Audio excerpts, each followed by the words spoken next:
guys, and welcome back to another episode of Federico Talks Watches.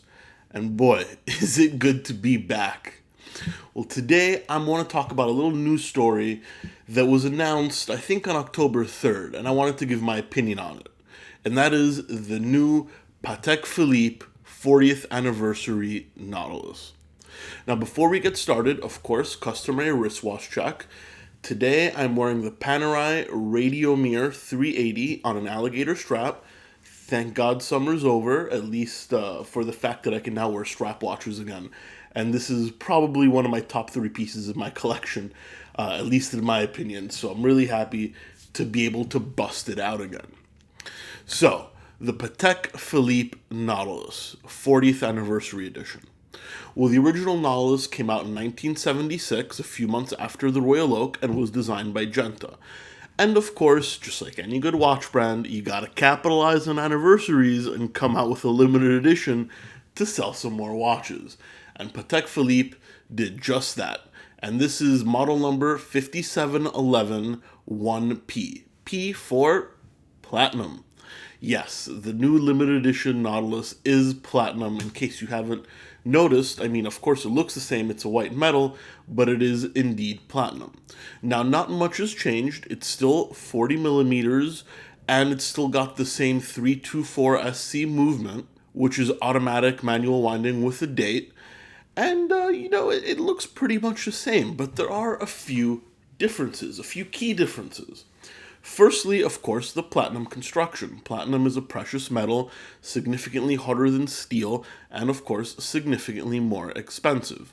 And of course, the dial. Slightly different shade of blue, and it's engraved with the dates. 1976, 2016, 40 years. Of course, to commemorate the 40-year anniversary. This is not the first platinum Patek Nautilus that's come out. They did have one from 2011 to 2015, but that was application only. If you guys don't know about the Patek Philippe application piece process, link to a previous video I made right up here below that explains it.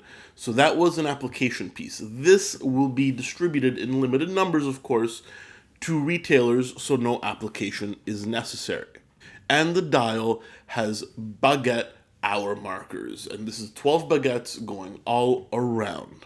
Not to mention, just like every other platinum Patek, if you haven't noticed, right at the 6 o'clock, and I'll put a picture right here, right at the 6 o'clock on the underside of the case, Patek put a very small, flawless diamond embedded in the case. This is not special for this Nautilus. This is done on every platinum Patek Philippe piece. And my favorite touch on the whole watch is it was re-released in their Cork Box. This is, a shout out to an older box that they used to have, which was made entirely out of cork, and they redid one of these boxes for this piece, which I think is particularly cool. And definitely my favorite part of the watch, and I'll get to that in a minute. And of course, the price. Oh my God. It is a whopping $113,000.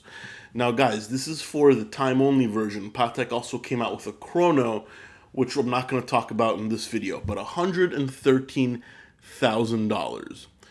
So what do I think? Well, it's a Nautilus. It's beautiful. I kind of like the baguette hour markers. That's definitely special, and it fits my taste, I'm sure you guys know. I don't particularly love the engraving. And platinum is a nice, understated, precious metal. However, $113,000, they must be out of their mind. I mean, even a Rolex President, which is like the platinum watch with the ice blue dial and the baguette hour markers, that goes for about $75,000 in retail. This, almost double. I mean, not quite almost double, but significantly more. For a watch that doesn't look discernibly different. Yes, the dial is different, but you can only tell that from far away. For a sport watch in non-steel, which I already think is almost a faux pas.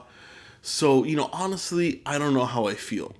Yes, they're going to say it's very, very limited, but honestly, I don't think the demand is really going to be there. A few rich people are going to buy it, sure, some heavy hitter collectors, Of course, but it's not going to be like the steel Nautilus, which is in the mid-20s, which you can barely find at any ADs because it's so much in demand. I think they're going to ship out a few of these. They're not going to make too many. They're going to ship out a few of these to their ADs, and they'll probably struggle to sell them unless you're in New York or in Los Angeles, maybe Monaco, Paris, but they're going to struggle to sell them because the price is exorbitant, in my opinion. I mean, it's really, really expensive for a watch that honestly, from more than a couple of feet away, you can't tell the difference. But of course, that's Patek for you. And maybe I'm just getting it wrong, but I think this is definitely a watch only for the Patek collector, and only for the Patek collector that has a ton of money, as if most Patek collectors didn't, but more, more money than the average Patek collector has in the bank. Let's put it this way. But, what do you guys think? I mean, am I missing the point here? Is there something I just don't get? Let me know in the comment section below. And please, don't forget to subscribe to my Instagram account for the times where I don't upload watch content, which unfortunately has been pretty much the case lately because I've been working, but I'm back now. But the Instagram is Federico Talks Watches, a link in the description below. And please don't forget to like and subscribe if you enjoyed this video. I'll catch you guys in the next one. Take care.